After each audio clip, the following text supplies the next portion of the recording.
You are watching Gazette Media Network, the public voice and fourth pillar of democracy.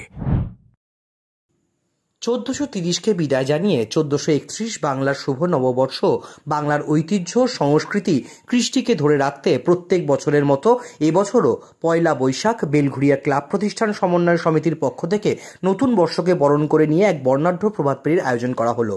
এই বর্ণাঢ্য পদযাত্রা শুরু হয় ফিডার রোড স্বপ্নলোক আবাসন থেকে। ফিডার রোড, বিটি রোড হয়ে উমেশ মুখার্জি রোড হয়ে বেলঘুরিয়া স্পোর্টিং ক্লাবে গিয়ে শেষ হয়। এই বর্ণাঢ্য সুসজ্জিত পদযাত্রায় নাচ, আবৃত্তি, গান, রনপা, ঢাক, সুসজ্জিত ট্যাবলো, বেলঘুরিয়ার প্রায় 35টি ক্লাব প্রতিষ্ঠান সংগঠন তাদের সদস্যরা এই পদযাত্রায় অংশগ্রহণ করেন। এই পদযাত্রায় উপস্থিত ছিলেন কামারহাটি বিধানসভা কেন্দ্রের প্রাক্তন বিধায়ক এবং বেলঘুরিয়া ক্লাব প্রতিষ্ঠান সমন্বয় সমিতির সম্পাদক মানস মুখার্জি, সায়নদীপ মিত্র, ঝন্টু মজুমদার, প্রদীপ মজুমদার, সুব্রত চ্যাটার্জি, প্রাক্তন কামারহাটি পৌরসভার পৌরপ্রধান তমাল দে সহ এলাকার বিশিষ্ট মানুষ, আইনজীবী, ডাক্তার এবং প্রাক্তন ফুটবলার, খেলোয়াড়, ক্রিকেট খেলোয়াড় সহ শিশু থেকে বৃদ্ধ সকলেই।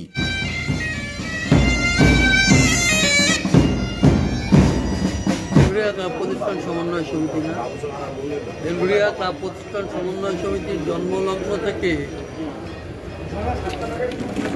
যে ক্লাবটা আছে সেটা হচ্ছে বেলঘুরিয়া স্পোর্টিং ক্লাব। তাদেরও আজকে সুবর্ণ জয়ন্তী বর্ষে যাত্রা শুরু হল।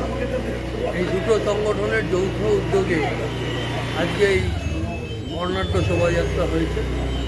মানুষ তো ভুলে গেছে বাংলা সংস্কৃতি, বাংলা, সেই বাংলা নববর্ষকে বরণ করার লোক এখন আর বাঙালি সমাজে নেই। সেই বাংলা নববর্ষকে বরণ করার জন্যই আজকের এই অনুষ্ঠান গত বছর থেকে শুরু হয়েছে। আমাদের বাংলা সংস্কৃতি, সাহিত্য সব কিছু যাতে মানুষ ভুলে না যায় তার জন্যই এই চেষ্টা।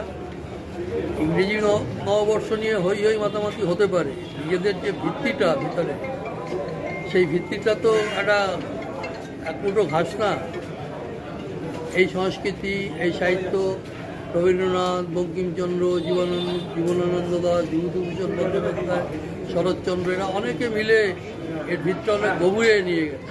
সেইটা যাতে কেউ উপড়ে ফেলতে না পারে সেটাকে রক্ষা করার জন্য এই শোভাযাত্রা এবং এটা সমন্বয় সমিতির এই শোভাযাত্রাটা চলবেই। আর বেলঘুরিয়া স্পোর্টিং ক্লাবের, যেটা আমাদের জেলায় শুধু নয় গোটা রাজ্যেই ফুটবল ক্রিকেটের জগতে একটা অন্যতম প্রতিষ্ঠান। জন্মলগ্ন থেকেই যারা চ্যাম্পিয়ন হওয়া শিখেছে। বেলঘুরিয়া স্পোর্টিং কখনো হারার জন্য ফুটবল ক্রিকেটে খেলতে মাঠে নামে না, জেতার জন্যই মাঠে নামে।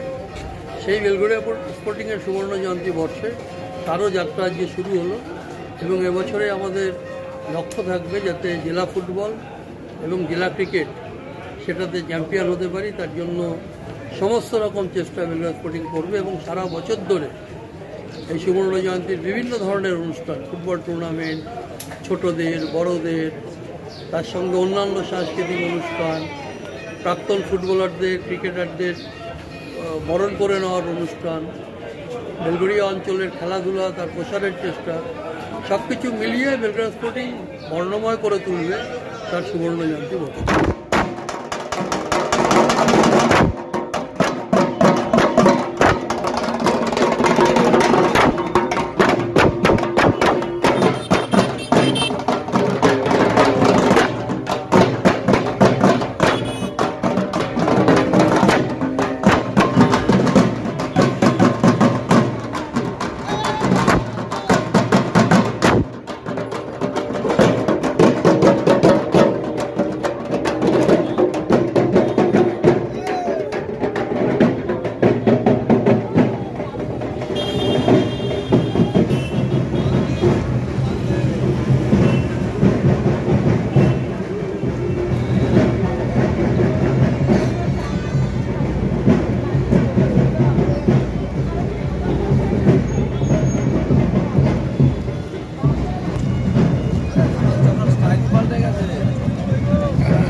কবি সঙ্গে কবিরাজ বলি